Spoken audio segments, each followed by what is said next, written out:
نحمده ونصلي على رسوله الكريم اما بعد فاعوذ بالله من الشيطان الرجيم بسم الله الرحمن الرحيم رب اشرح لي صدري ويسر لي امري واحلل عقدة من لساني يفقهوا قولي. متفرق مسائل پیج نمبر 87. مسئلہ نمبر 137. حکومت زکوٰۃ لے لے تو آدمی فرض سے بری ذمہ ہو جاتا ہے.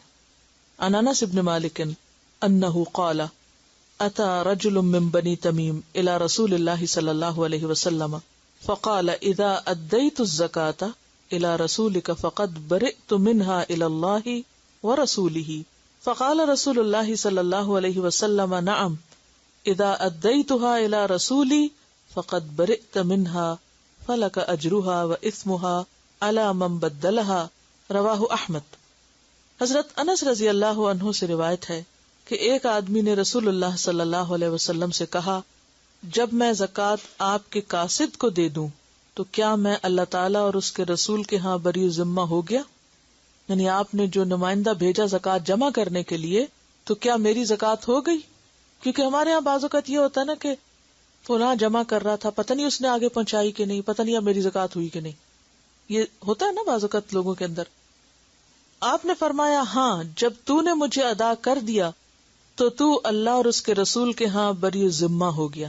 بری ذمہ کا مطلب کیا؟ تمہاری ذمہ داری ختم ہو گئی، تجھے اس کا اجر ملے گا، اور جو اس میں ناجائز تصرف کرے گا اس کا گناہ اسی پر ہے. اسے احمد نے روایت کیا ہے. تو کیا بات اس سے سمجھ میں آئی کہ جب آپ زکوٰۃ ادا کر دیں تو آپ کی ہو گئی، جس نے جمع کی. کیونکہ اب یہاں تو حکومت کی سطح پر زکوٰۃ نہیں جمع ہوتی، لیکن بعض اوقات کیا ہوتا ہے کہ بیت المال یا کوئی ادارہ زکوٰۃ اکٹھی کرتا ہے، یہ کہہ کے کہ ہم فلاں جگہ خرچ کریں گے، فلاں جگہ کریں گے. آپ کے لیے بھی کیا سہولت ہوتی ہے کہ خود ڈھونڈنے کی بجائے ٹھیک ہے آپ ادھر اس کو دے دیں اور پھر اس کے بعد فارغ ہو جائیں. اور بعض اوقات یہ بھی ہوتا ہے کہ جب ایک جگہ زکوٰۃ اکٹھی ہوتی ہے تو وہاں اکٹھا کر کے کسی ایک جگہ لگانے سے زیادہ فائدہ ہوتا ہے بجائے اس کے کہ تھوڑی ادھر ادھر ٹوٹی پھوٹی دی جائے. اب دینے کے بعد بعض اوقات لوگ شک ڈال دیتے، وہ تو خود کھا گئے، وہ تو فلاں جگہ لگا دی انہوں نے. ایسی صورت میں جب آپ نے صحیح سمجھ کر ایک کام کر لیا تو فکر ختم کر دیں. پاکستان میں پہلی رمضان کو خود بخود ہی وہ ڈیڈکٹ کر لیتے ہیں، نکال لیتے ہیں. اچھا بعض لوگ کہتے ہیں گورنمنٹ جو ہے وہ پتہ نہیں کہاں لگاتے ہیں کہاں نہیں، ہمیں تو اعتبار نہیں کہ وہ زکوٰۃ لگے گی یا نہیں، لہٰذا ہم الگ سے ایک اور بھی نکال رہے ہیں. نہیں، اگر انہوں نے لے لی تو آپ اس مال کی حد تک بری ذمہ ہے، باقی پوچھ ان کی ہے. بیوی کا اپنے ذاتی مال سے غریب خاوند کو زکوٰۃ دینا نہ صرف جائز بلکہ افضل ہے.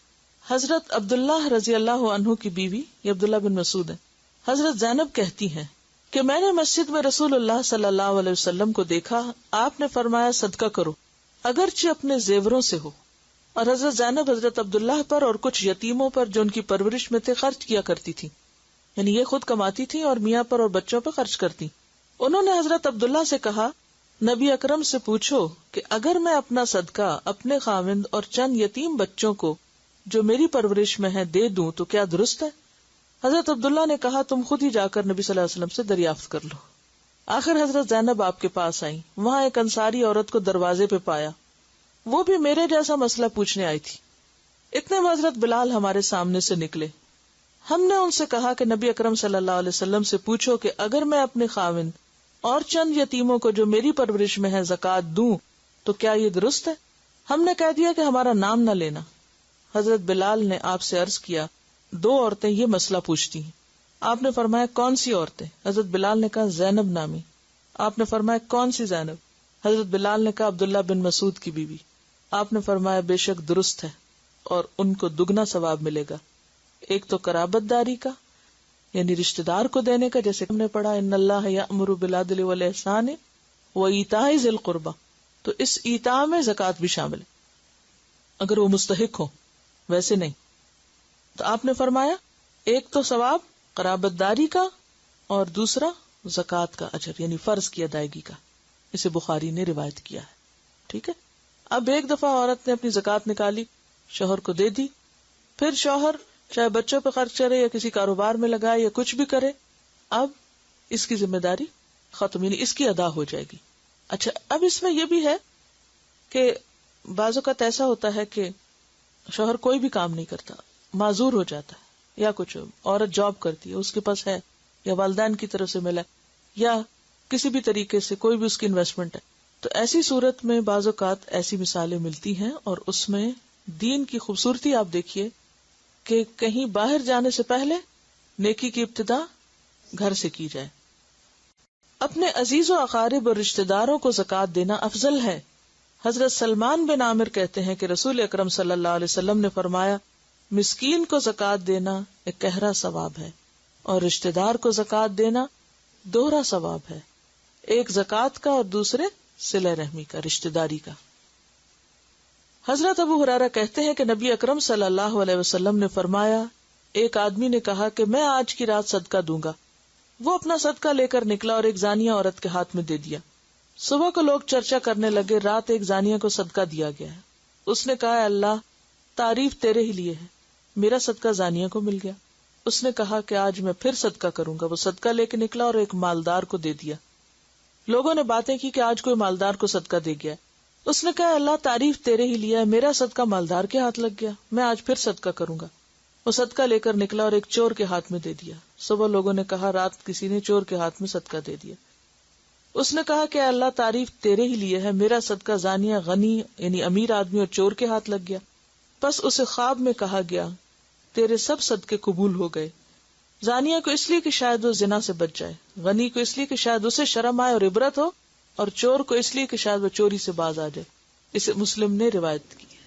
ٹھیک ہے، تو اس سے کیا پتہ چلتا ہے کہ انسان اگر اچھی نیت سے کوئی کام کرتا ہے تو بھلے اس کے خیال یا ایکسپیکٹیشن کے مطابق وہ ریزلٹ نہیں نکلتا، تو ہر چیز صرف سامنے نظر آنے والی نہیں ہوتی. کچھ چیزیں انسان کو نہیں دکھتی، وہ آخرت میں جا کے پتہ چلیں گی. یا یہ کہ الا المبشرات، خواب کے ذریعے انسان کو کوئی ایسی انڈیکیشن مل جائے، یا بعد میں جا کے کہیں پتہ چلے. تو اصل فکر کیا ہونی چاہیے؟ دینے کی، اور اپنے طور پر تصدیق کر کے مستحق کو دینے کی. اچھا، یہ جو رشتہ دار کو دینے کی بات ہوئی، تو اس میں بہن بھائیوں کو تو دیا جا سکتا ہے، لیکن ماں باپ اور اولاد کو نہیں دیا جا سکتا. یعنی اولاد کو اس طرح کہ جس کے ذمہ کرنا ہے. مثلا حضرت زینب جو تھی، وہ اپنے بچوں کو زکوٰۃ نہیں دے سکتی تھی، یعنی شوہر کو دے سکتی تھی مگر اپنے بچوں کو نہیں. اور یہ بچے جو تھے، یا تو یہ کسی اور کے تھے، کیونکہ یتیم بچوں کی بات آتی ہے نا. اگر اپنے بچے ہوتے تو وہ شوہر موجود تھے، یتیم نہ کہلاتے. ٹھیک ہے، کیوں؟ اس لیے کہ ماں باپ کو دینا کیا ہے؟ ذمہ داری ہے، فرض ہے. اولاد کو کھلانا فرض ہے، تو اس لیے اولاد کو تو اصل مال میں سے دیا جائے گا، نہ کہ زکوٰۃ میں سے. زکوٰۃ کے مستحق مسکین کی تعریف. حضرت ابو ہریرہ کہتے ہیں کہ نبی اکرم صلی اللہ علیہ وسلم نے فرمایا، مسکین وہ نہیں جو لوگوں کے پاس گھومتا رہتا ہے، ایک لقمہ یا دو لقمہ یا ایک کھجور یا دو کھجور کی خواہش اسے در بدر لیے پھرتی، بلکہ در حقیقت مسکین وہ ہے جس کو اتنی دولت نہیں ملتی جو اسے مانگنے سے بے پرواہ کر دے، نہ ہی کوئی اس کا حال جانتا ہے کہ اس کو صدقہ دے، نہ ہی وہ کسی سے سوال کرنے کو نکلتا ہے. اسے بخاری نے روایت کیا ہے. حضرت ثوبان کہتے ہیں کہ رسول اکرم صلی اللہ علیہ وسلم نے فرمایا، جو شخص میرے ساتھ عہد کرے کہ لوگوں سے کچھ نہ مانگے گا تو میں اس کے لیے جنت کا ضامن ہوں. حضرت ثوبان نے عرض کیا، میں عہد کرتا ہوں. چنانچہ حضرت ثوبان کسی سے کچھ نہ مانگتے تھے. اسے ابو داؤد نے روایت کیا. آل ہاشم کے کسی فرد یا ان کے کسی غلام کو زکوٰۃ وصول کرنے پر عامل مقرر نہیں کرنا چاہیے، کیونکہ ان کو زکوٰۃ نہیں دی جا سکتی، لہٰذا ان کو ایسے کام پہ بھی نہیں لگانا چاہیے کہ جس میں زکوٰۃ کے مال سے تنخواہ دی جائے. حضرت ابو رافع سے روایت ہے کہ نبی اکرم صلی اللہ علیہ وسلم نے بنی مخزوم میں سے ایک شخص کو زکوٰۃ وصول کرنے کے لیے بھیجا. اس آدمی نے حضرت ابو رافع سے کہا، تم بھی میرے ساتھ چلو تاکہ تم کو بھی زکوٰۃ میں سے کچھ مل جائے، یعنی تم بھی آؤ کام کرتے تو تمہیں بھی اس میں سے تنخواہ ملے گی. حضرت ابو رافع نے کہا، اچھا پہلے میں دریافت کر لوں. پھر حضرت ابو رافع رسول اللہ صلی اللہ علیہ وسلم کے غلام نبی اکرم صلی اللہ علیہ وسلم کی خدمت میں حاضر ہوئے اور آپ سے مسئلہ پوچھا.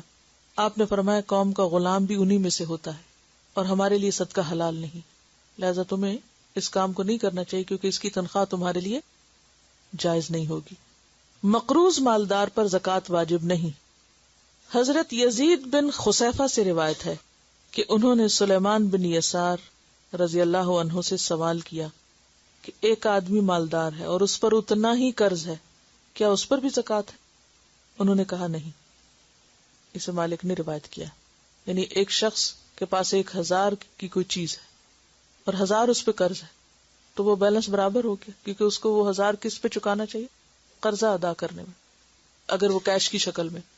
یہ نہیں کہ کیش رکھ کے تو قرضہ دے نہیں اور کہیں کہ اس طرح میں مال سے بھی موج کروں گا اور زکوٰۃ بھی نہیں دوں گا کہ مقروض بنا رہوں. نہیں, وہ تو ایک فرض بنتا ہے کہ فوری طور پر اس کو لوٹایا جائے.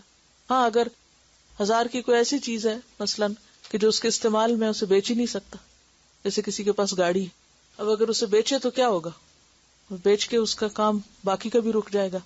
تو ایسی صورت میں اگر وہ مقروض ہے تو اس کے پاس اگر وہ, کیونکہ ملکیت میں تو ہے نا وہ چیز.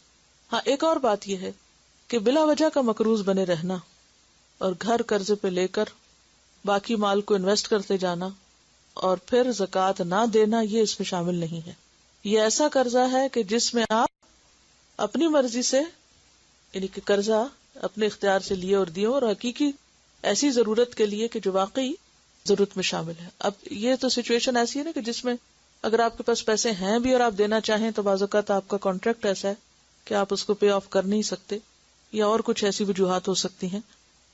پھر فرمائے کہ مال زمار, جس مال کے واپس ملنے کی امید نہ ہو, اس کی زکوٰۃ کا حکم. حضرت عمر بن عبدالعزیز نے ایک مال کے سلسلے میں جسے بعض حاکموں نے ظلم سے چھین لیا تھا, یہ لکھا کہ مالک کو اس کا مال واپس کرے اور اس میں سے گزرے ہوئے سالوں کی زکوٰۃ وصول کر لیں. اس کے بعد پھر خط لکھا کہ اس مال سے گزشتہ سالوں کی زکوٰۃ نہ لی جائے بلکہ صرف ایک دفعہ زکوٰۃ لے لی جائے, کیونکہ وہ مال زمار تھا. جس مال کے واپس ملنے کا یقین ہو, مثلا قرض یا پروویڈنٹ فنڈ وغیرہ, اس پر سال بسال زکوٰۃ ادا کرنا واجب ہے. لیکن جس مال کے واپس ملنے کی امید نہ ہو, جب مل جائے تو گزشتہ سارے سالوں کی زکوٰۃ ادا کرنے کی بجائے صرف 1 سال کی زکوٰۃ دینا ہوگی. یہاں بھی کسی نے سوال لکھا ہوا تھا کہ اگر کوئی پراپرٹی وراثت میں ملی ہے, اس سے پھر کچھ آمدنی نہ تھی, اب وہ بیچی ہے, تو جو قیمت وصول ہو اس پر اسی وقت جتنی 1 سال کی زکوٰۃ بنتی ہے وہ ادا کرنی ہے, سال گزرنے کا انتظار نہیں کرنا. نہیں, جب آپ بیچیں گے تو اس وقت اس میں سے آپ نکال دیں گے, بجائے اس کے کہ آپ سال گزرنے کا انتظار کریں. اگر 1 سے زائد گاڑیاں ہوں اور اگر آپ نے اس کو اس لیے رکھا ہوا تھا, اگر تو اس کو بیچ کر آپ کے فوراً آپ کے پاس اور ضرورت تھی تو آپ نے لگا دیا تو وہ تو اور بات ہے. لیکن خاص طور پر کوئی ایسی پراپرٹی جب آپ بیچیں جس کو آپ نے انویسٹمنٹ کے لیے رکھا ہوا تھا تو اس پر زکوٰۃ ہوگی. ٹھیک ہے نا, یعنی مال تجارت تھی وہ, تب زکوٰۃ ہوگی. ورنہ یہ ہے کہ اگر آپ نے کوئی چیز بیچی اور فوری آپ کی ضرورت ہے, آپ نے وہ بیچ کے کچھ اور خرید لیا تو اس پہ تو زکوٰۃ نہیں ہوگی. ٹھیک ہے, اگر آپ رکھیں گے تو پھر تو ایوری ایئر ہوگی, اور اگر آپ نے وہ پیسہ کہیں اور استعمال کر لیا تو پھر نہیں. اگر وہ انویسٹمنٹ میں نہیں, جب تک وہ آپ کے پاس بینک میں رہا تو ہر سال اس پہ زکوٰۃ ہوگی, یعنی اس مال کے اوپر. اگر 1 سے زائد گاڑیاں ہوں اپنے استعمال کے لیے تو کیا ان پر بھی زکوٰۃ ہے؟ نہیں, جب تک وہ استعمال ہو, بھلے سال میں 6 مہینے ہوں, کیونکہ بعض لوگ کچھ سردیوں میں اور کچھ گرمیوں میں الگ الگ گاڑیاں استعمال کرتے, تو جب تک استعمال ہو تو پھر اس پر تو زکوٰۃ نہیں. جو گھر ہے آپ کا, جو آپ کے استعمال میں ہے, یا گاڑی ہے, یا اور ضروریات کی چیزیں ہیں, ان پر نہیں.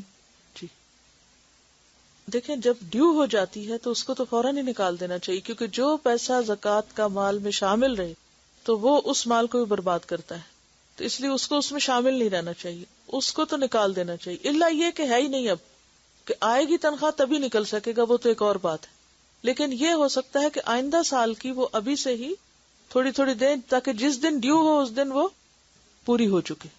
لیکن اب اگر سال بھی گزر گیا اور زکوٰۃ ڈیو ہے اور وہ پیسے ہم نے اپنے پاس رکھے ہوئے اور ہم دے نہیں رہے, تو اس کا مطلب یہ ہے کہ کسی کا حق ہے جو ہمارے مال میں شامل ہوا ہے, وہ نہیں ہونا چاہیے. ٹھیک ہے, اس مسئلے کو تھوڑا سا اور واضح کر دیتے ہیں. مثلاً آپ نے اپنے کسی بہن بھائی کو پیسے دیے, قرضہ انہوں نے آپ سے لے لیا, 1 لاکھ روپے کا قرضہ تھا, آپ نے دیا ہوا, انہوں نے کہا میں آپ کو سال میں واپس کر دوں. جب واپس کر دیا, سال کے بعد جب قرضہ واپس ہے 1 سال کا آپ دے دیں زکوٰۃ. اچھا, لیکن سال گزرنے پہ انہوں نے واپس نہیں کیا آپ کو, کہا کہ ہمیں ابھی مجبوری ہے, ہم اگلے سال آپ کو دے دیں. اچھا ٹھیک ہے, میں زکوٰۃ نکال دیتی ہوں, پھر اگلے سال کی نکال دوں گی. اگلا سال بھی گزر گیا, اب آپ کو لگ ایسے رہا ہے کہ ان کے تو حالات ہیں ہی نہیں, اب پیسہ ان کے پاس ہے، وہ استعمال کیے ہوئے، نہ ادھر ہے نہ آپ کے ہاتھ میں، نہ آپ کو کوئی یقین ہے کہ وہ واپس ملے گا. اب آپ زکوٰۃ نہیں دیں گے. جب تک آپ کو یہ یقین تھا کہ وہ واپس دیں گے تو چاہے مال وہ استعمال کر رہے ہیں آپ کا، آپ سال بہ سال زکوٰۃ دیتے جائیں. لیکن اگر حالات ایسے ہو گئے کہ اب واپس ملنا مشکل نظر آ رہا ہے تو ایسی صورت میں اس وقت تک زکوٰۃ نہیں ہوگی جب تک کہ وہ آپ کے ہاتھ میں آ نہیں جاتا. ٹھیک ہے نا، کیونکہ آپ اس کے مالک نہیں ہیں. دیکھیے اصول سمجھ لیجئے، پھر باقی حساب خود کر لیجئے. جس مال کے ملنے کا یقین ہے آپ کو کہ اینڈ آف دا ڈے وہ آپ کو مل جائے گا، اس پر تو آپ ہر سال دیں گے. لیکن جس پر یہ پتا ہے کہ یہ ہے صحیح، دیٹ از دیئر، لیکن آپ کو ملنا چلنا کوئی نہیں، اس پہ زکوٰۃ نہیں. ٹھیک ہے جی. دیکھیے پیچھے ہم پڑھ چکے ہیں زکوٰۃ اس مال پہ ہوتی ہے جو آپ کی ملکیت میں ہو. ٹھیک ہے، آپ کے والدین مثلاً فوت ہو گئے، پراپرٹی تقسیم نہیں ہوئی، آپ کو ملا ہی کچھ نہیں. جس دن آپ کو ملے گا پھر آپ مالک بنیں گے. جب مالک بنیں گے تو سال گزرے گا، پھر زکوٰۃ ہوگی. مالک بننے کے بعد آپ کے پاس سال گزرنا چاہیے. اوکے. سبحانک اللہم و بحمدک، نشہد ان لا الہ الا انت، نستغفرک و نتوب